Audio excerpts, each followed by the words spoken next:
सर्वप्रथम बच्चों, आप लोगों को शुभ आशीर्वाद। आज आप लोगों को मैं कक्षा 10 हिंदी काव्यखंड से प्रथम अध्याय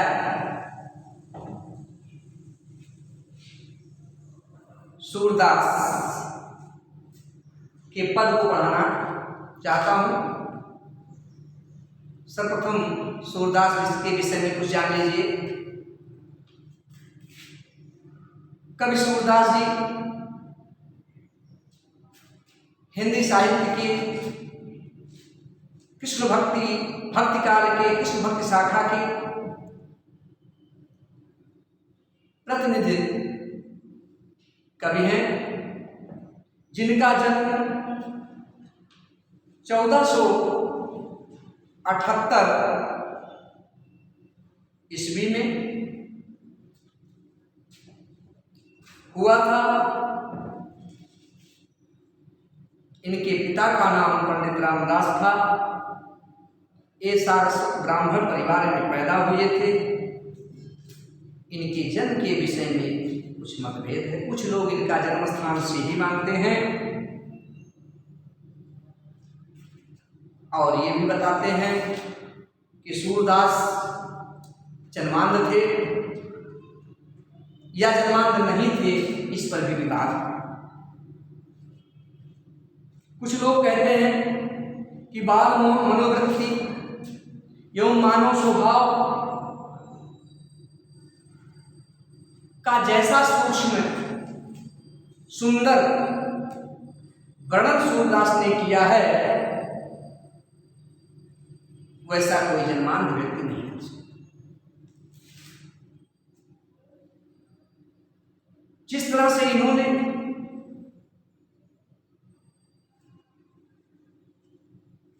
हर क्षेत्र के कोने कोने को झांक लिया है, ऐसा एक अंधा व्यक्ति नहीं कर सकता।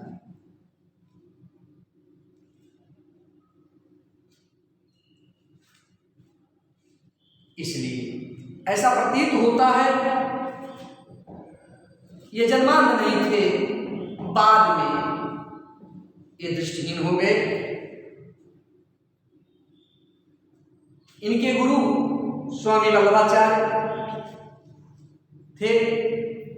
ये मथुरा के गऊ घाट पर श्रीनाथ जी का सेवा करते थे। भगवान श्रीनाथ के मंदिर में रहते थे। ये विवाहित जीवन जी रहे थे। इसमें भी अनेक मत है विद्वानों के।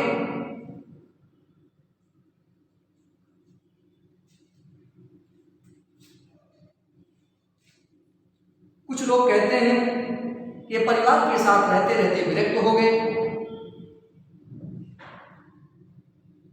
ये दीनता से भरे हुए पद गाते थे। जब ये गुरु वल्लभाचार्य के संपर्क में आए तो वहीं से कृष्ण लीला का गान करने लगे। एक बार मथुरा में सूरदास जी से तुलसीदास जी की भेंट हो गई और धीरे धीरे दोनों में ऐसा प्रेम भाव बढ़ा कि सूरदास से प्रभावित होकर के तुलसीदास ने श्री कृष्ण गीतावली की रचना कर दी। इस तरह से सूरदास जी भगवान श्री कृष्ण के गुणगान करते करते 1583 ईस्वी में इस संसार को छोड़ करके परलोकवासी हुए। इनके द्वारा रचे गए काव्य हैं सूरसागर। यह सूरसागर काव्य जो है, इनकी एकमात्र ऐसी कृति है जो विद्वानों के द्वारा प्रमाणित है।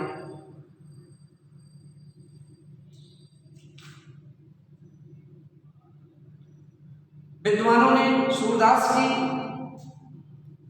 जो पुस्तकालय में सुरक्षित नामावली के अनुसार ग्रंथ हैं उनकी संख्याओं को 25 माना है। इनके 3 ग्रंथ उपलब्ध हैं। पहला है सूरसागर, इसमें केवल 8-10 हजार पद ही उपलब्ध हो पा रहे हैं, लगभग 1.25 लाख पद माने कहे जाते हैं।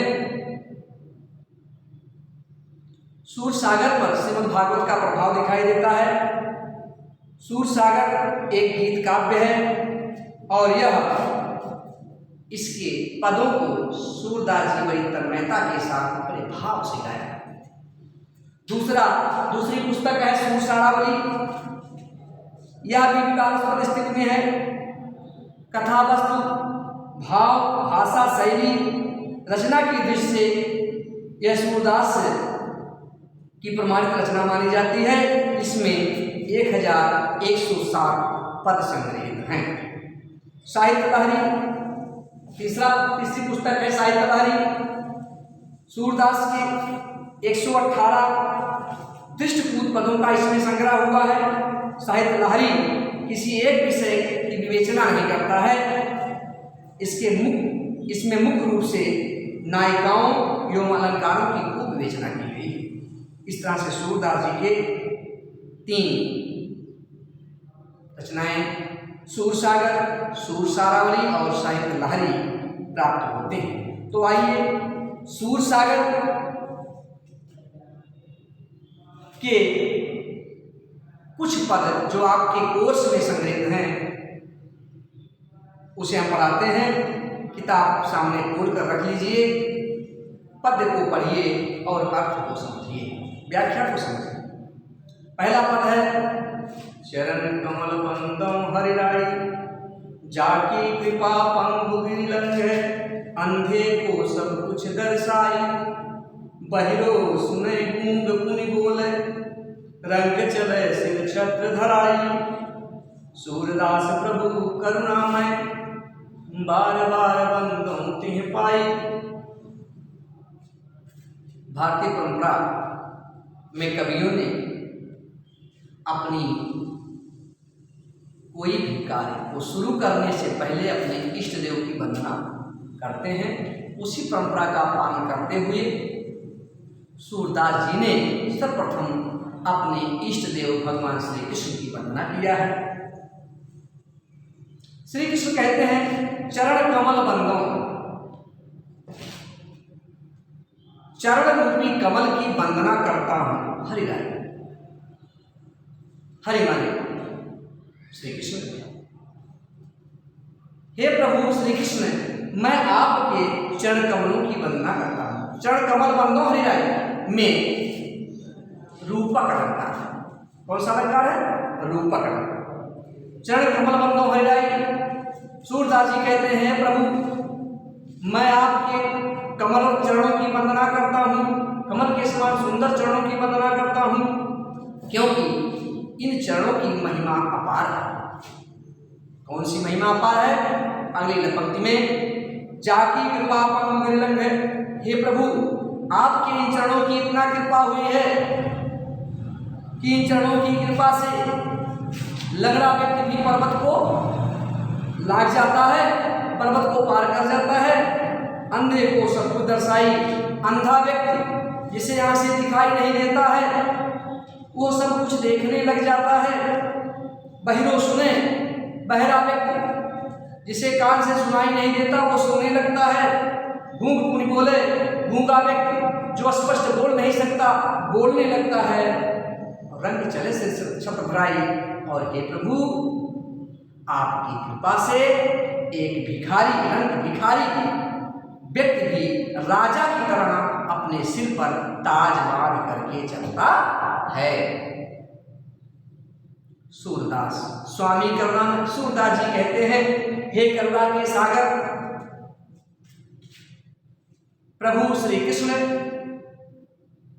इसीलिए मैं बार बार बंदों की पाई, मैं बार बार आपके कमलवत चरण कमलों की वंदना करता हूँ। आ गया? फिर से देख लीजिए।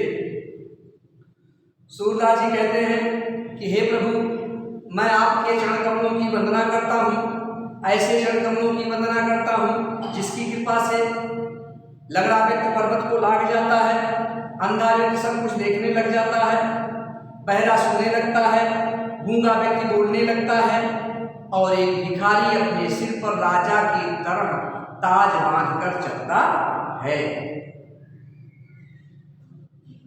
हे स्वामी जी, हे करुणा के सागर श्री कृष्ण, इसलिए मैं बार बार आपके कमलों चरणों की वंदना करता हूं। रूपक अलंकार है, अनुप्रास अलंकार, पुनरुक्त प्रकाश अलंकार, छंद पद है, गेय पद है, सप्तशती लक्षणा व्यंजना है, मां भक्ति रस है, ब्रज भाषा। दूसरा पद देखिए, अभिगत गति कछु कहत न आवे, ज्यों गूंगे मीठे फल को रस अंतर्गत ही भावे, परम स्वाद सबहि सुनिरंतर अमित दोष उपजावे, मन वाणी को अगम अगोचर सो जाने जो पावे, रूप रेख गुण जात जगत बिन निरालंकृत भावे, सब विद अगम विचार ही ताते सूर समीपद में। एक बार सूरदास जी के मन में उठा, ये विचार आया कि मैं सगुण ब्रह्म की उपासना करूं या निर्गुण ब्रह्म की उपासना करूं। तो ये परीक्षण करने लगे। तो निर्गुण ब्रह्म की परीक्षण करते हुए ये बता रहे हैं, अभिगत माने अज्ञान, जिसके विषय में ना जाना जाए, गत स्थिति, कछु कहत नाम, कुछ कहते नहीं बनता। अज्ञात ईश्वर के विषय में कुछ कहते नहीं बनता। अज्ञात ईश्वर जिसका न कोई चित्र हो, न जिसकी कोई मूर्ति हो, न जिसका कोई आकार हो, यानी निराकार ब्रह्म। मुँह तो वहां कहूँ कुछ नहीं, बिन पग चले सुने बिन काना, कर बिन कर्म करे विधाना, ऐसा ईश्वर, ऐसे अज्ञात ईश्वर के विषय में कुछ कहा नहीं जा सकता। कैसे? जैसे जो गूंगे मीठे फल, जैसे गूंगा व्यक्ति जो मुख से बोल नहीं सकता, एक सुंदर मीठे फल को खाता है, उसके रस को पान करता है, अंतर्गत ही भाव है, और उससे प्राप्त होने वाले सुख को मन ही मन प्राप्त करता है, वो किसी से कुछ कह नहीं पाता है। उसी तरह से निर्गुण ब्रह्म है। जो गूंगे मीठे फल को रस अंतर्गत ही भाव, जैसे गूंगा व्यक्ति मीठे फल के रस का आनंद अपने मन में ग्रहण करता है, वह स्पष्ट किसी से बता नहीं सकता कि ये फल मीठा है या कड़वा है। परम स्वाद सबहि सुनिरंतर, और उस फल के परम स्वाद को सब प्रकार से निरंतर प्राप्त करता हुआ अमित दोष उपजावे, अपने मन में ही अत्यंत संतुष्टि प्राप्त करता है। ऐसा है निर्गुण ब्रह्म। मनमानी को अगम अगोचर, यह निर्गुण ब्रह्म मन और वाणी से परे है। यह निर्गुण ब्रह्म मन और वाणी से परे है, अगोचर न दिखाई देने वाला है। सो जाने जो पाता, इसे वही जानता है जो पाता है। जो पाता है वही जानता, अर्थात जो अनुभव करता है वही उसके विषय में जान पाता है। और ऐसे निर्गुण ब्रह्म का अनुभव करना कठिन होता है। जब व्यक्ति सगुण ईश्वर की मूर्ति सामने रख करके अपने को एकाग्र नहीं कर पाता है, तो निर्गुण ब्रह्म जिसका कोई आकार नहीं है, उसको प्राप्त करने के लिए अपने मन को कैसे एकाग्र करेगा, इसमें बड़ी कठिनाई का सामना करना पड़ता है। रूप रेख गुण जात जगत बिन निरालंकृत धामे, इसीलिए निर्गुण ब्रह्म का कोई न रूप है, न उसका कोई आकार है, न उसके कोई गुण है, ना तो उसकी जाति है, जुगत और ना तो उसे प्राप्त करने की कोई युक्ति है, तरीका है। इसीलिए निर्गुण ब्रह्म की उपासना करने वाले भक्त निरालंब आधार रहित होकर के चित्तधाम इधर उधर दौड़ते हैं। इसीलिए निर्गुण ब्रह्म की उपासना करने वाले भक्तगण इधर उधर दौड़ते रहते हैं। सब विद अगम विचार गाते सूर सगुन प्रोग्राम। सूरदास जी कहते हैं मैंने हर प्रकार से यह विचार कर लिया और जान लिया, इसीलिए मैं अब भगवान श्री कृष्ण के सगुण रूप की उपासना करता हुआ उनका भजन गाता रहता। ऐसे एक बात देख लीजिए, सूरदास जी कहते हैं अज्ञात ईश्वर के विषय में कुछ कहा नहीं जा सकता। जैसे गूंगा व्यक्ति मीठे फल को खा करके उसके रस का आनंद अपने मन ही मन में ग्रहण करता है, उस परम सुंदर स्वाद को निरंतर अपने हृदय में धारण करता हुआ संतुष्ट रहता है और संतोष पैदा करता है, परंतु